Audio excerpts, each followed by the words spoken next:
का central employee news YouTube channel के नए और प्रेस वीडियो में आप सभी का हार्दिक स्वागत है। सभी केंद्रीय कर्मचारियों, पेंशनर, सैनिकों, रेलवे कर्मचारी, राज्य कर्मचारियों के महंगाई भत्ता को लेकर एक बड़ी खबर आ चुकी है। तो बने रहे इस वीडियो एकदम लास्ट तक। इससे पहले अगर आपने अभी तक भी इस वीडियो पर एक लाइक नहीं किया तो एक लाइक कर दीजिए, क्योंकि आपका एक लाइक ही हमारी मेहनत का फल होता है। वही चैनल को भी फ्री में सब्सक्राइब नहीं किया, सब्सक्राइब कर लीजिए ताकि आगे भी आपको कर्मचारियों व पेंशनर से संबंधित लेटेस्ट न्यूज़ मिलती रहे।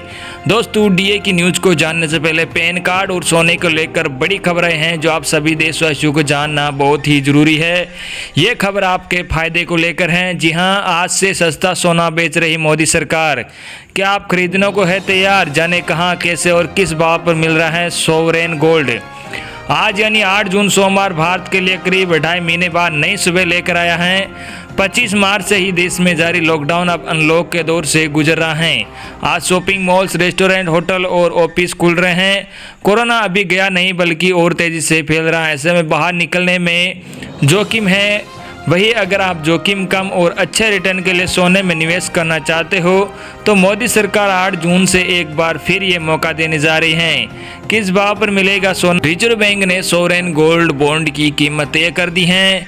4,677 रुपये प्रति ग्राम के रेट से मोदी सरकार की सोवरेन गोल्ड बॉन्ड की तीसरी किस्त के तहत 8 जून से लेकर 12 जून के बीच आप निवेश कर सकते हैं। इसकी किस्त 16 जून को जारी की जाएगी। इससे पहले अप्रैल और मई की सीरीज में रिकॉर्ड निवेश हुआ था। वही ऑनलाइन खरीदने पर इस पर 50 रुपये प्रति ग्राम या 500 रुपये प्रति 10 ग्राम की छूट भी मिलेगी। कहां और कैसे मिलेगा? सोवरेन गोल्ड बॉन्ड स्कीम में एक वित्तीय वर्ष में एक व्यक्ति अधिकतम 500 ग्राम सोने के बॉन्ड खरीद सकता है। वही न्यूनतम निवेश 1 ग्राम का होना जरूरी है। इस स्कीम में निवेश करने पर आप टैक्स बचा सकते हैं।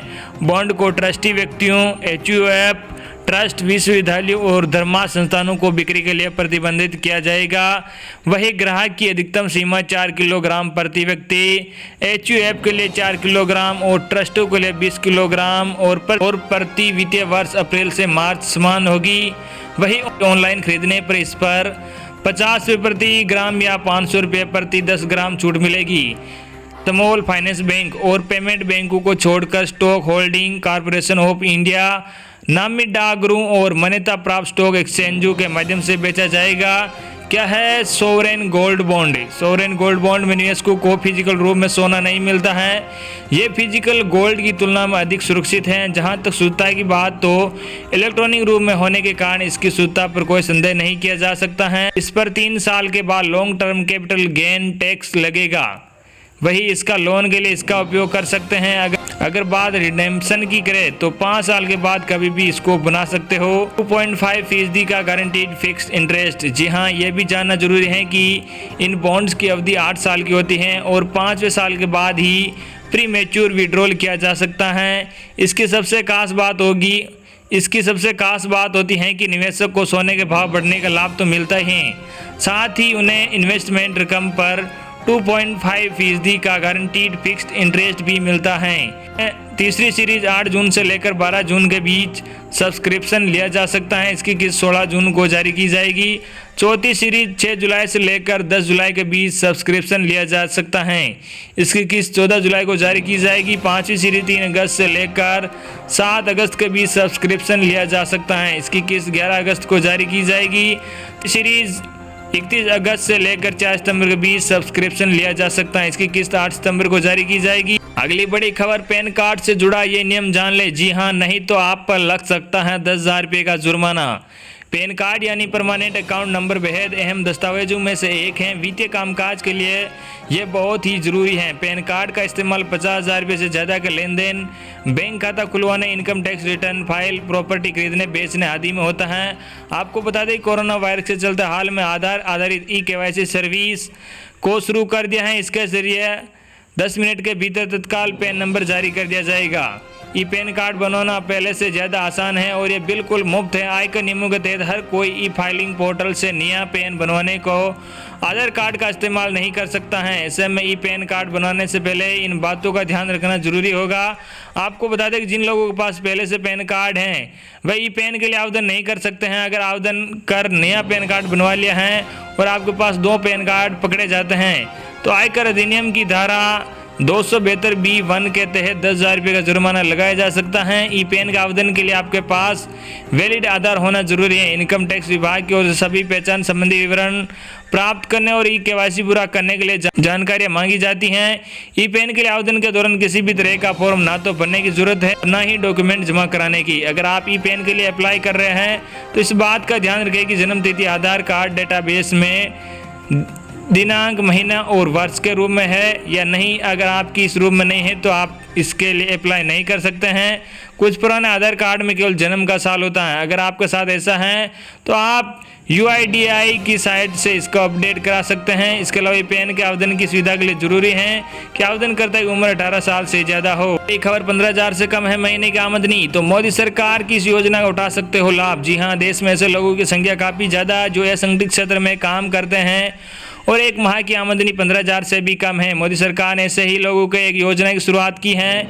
इस योजना के तहत 60 साल की उम्र में हर महीने न्यूनतम 3,000 रुपये पेंशन प्रावधान किया गया है। साथ ही पेंशन पाने के दौरान यदि लाभार्थी की मृत्यु हो जाती है तो उसकी पेंशन की 50% धनराशि उसके जीवन साथी को पेंशन के रूप में दे दी जाएगी। इस योजना का नाम है प्रधानमंत्री श्रम योगी मानधन योजना। इस योजना से पहले नेशनल पेंशन सिस्टम और अटल पेंशन योजना लोगों के लिए उपलब्ध थी। प्रधानमंत्री श्रम योगी मानधन योजना के तहत 15,000 रुपये से कम आय वाले व्यक्ति को 60 साल की उम्र के बाद हर माह कम से कम 3,000 रुपये पेंशन मिलेगा। कौन उठा सकता है इसका लाभ? सरकारी आंकड़ों के मुताबिक भारत के करीब 42 करोड़ लोग असंगठित क्षेत्र से जुड़े हैं। इन लोगों के पास योजना का लाभ उठाने का मौका है। आंकड़ों के मुताबिक 6 मई तक करीब 64 लाख से अधिक लोग इसका अपना पंजीकरण करा चुके हैं। इसके तहत रजिस्ट्रेशन कराने के लिए उम्र 18 साल से लेकर 40 साल के बीच होनी चाहिए। प्रीमियम कितना जमा करना होगा? अगर कोई 18 साल की उम्र में इस योजना से जुड़ेगा तो इसमें 55 रुपये प्रति माह जमा करना होगा। इसी तरह 29 साल की उम्र वाले को 100 रुपये और 40 साल के कामगार को 200 रुपये देने होंगे।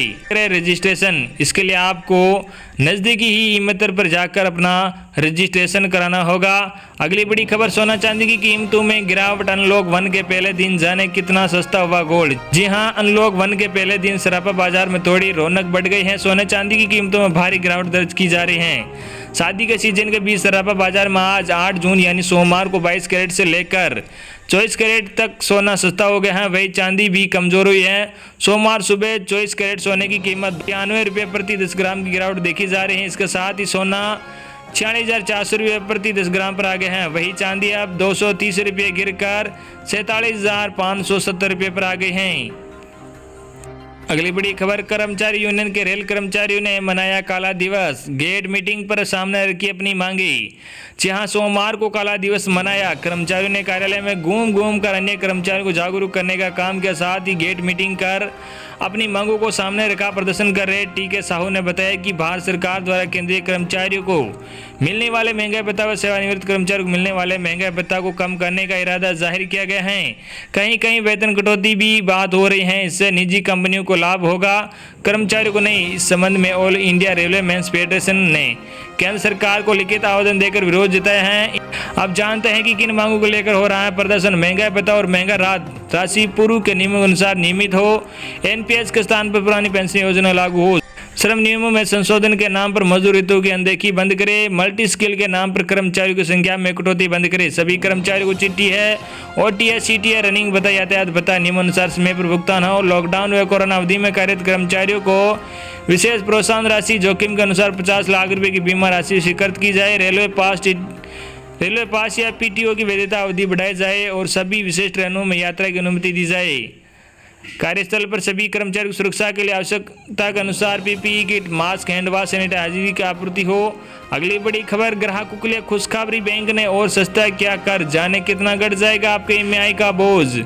देश के सबसे बड़े बैंक SBI ने सोमवार को अपने लेनदारों के लिए बड़ी खुशखबरी का ऐलान किया है। बैंक ने सभी की अवधि की सीमांत लागत आधारित ब्याज दर में 0.25% की कटौती की घोषणा की है। इसके साथ ही बैंक का एक साल का MCLR 7.25% से घटकर 7% रह गया है। ब्याज दरों में की गई है कमी 10 जून 2020 से प्रभावी होगी। बैंक ने MCLR में लगातार 13वीं बार कटौती की है। बैंक ने बेस रेट में भी 0.75% की कटौती का ऐलान किया है। इसके साथ ही बैंक का बेस रेट 8.15% से घटकर 7.40 पर रह गया है। यह कटौती भी 10 जून 2020 से लागू होगी। इसके अलावा बैंक ने external benchmark linked lending rate EBR पर भी ब्याज दर में 0.40% कटौती का ऐलान किया है। बैंक ने रेपो लिंक्ड लेंडिंग रेट में 0.40% कमी करने का ऐलान किया है। इस तरह बैंक द्वारा हाल में रेपो रेट में की गई 0.40% की कटौती का पूरा लाभ अपने ग्राहकों को देने की घोषणा की है। कितना कम हो जाएगा आपका EMI का बोझ? जी हाँ, बैंक द्वारा ब्याज दरों में की गई इस कटौती के साथ लोगों के EMI बोझ में उल्लेखनीय कमी आएगी। बैंक ने कहा कि 30 साल की अवधि के 25 लाख रुपए के MCLR आधारित होम लोन पर EMI में 421 रुपये की कमी आएगी। वही EBR RLLR आधारित इसी अवधि के समान राशि के होम लोन पर EMI में 460 रुपये की कमी आएगी। तो ये थी आज की आपके लिए बड़ी खबर। आई होप कि आपको आज की हमारी जानकारी पसंद आएगी।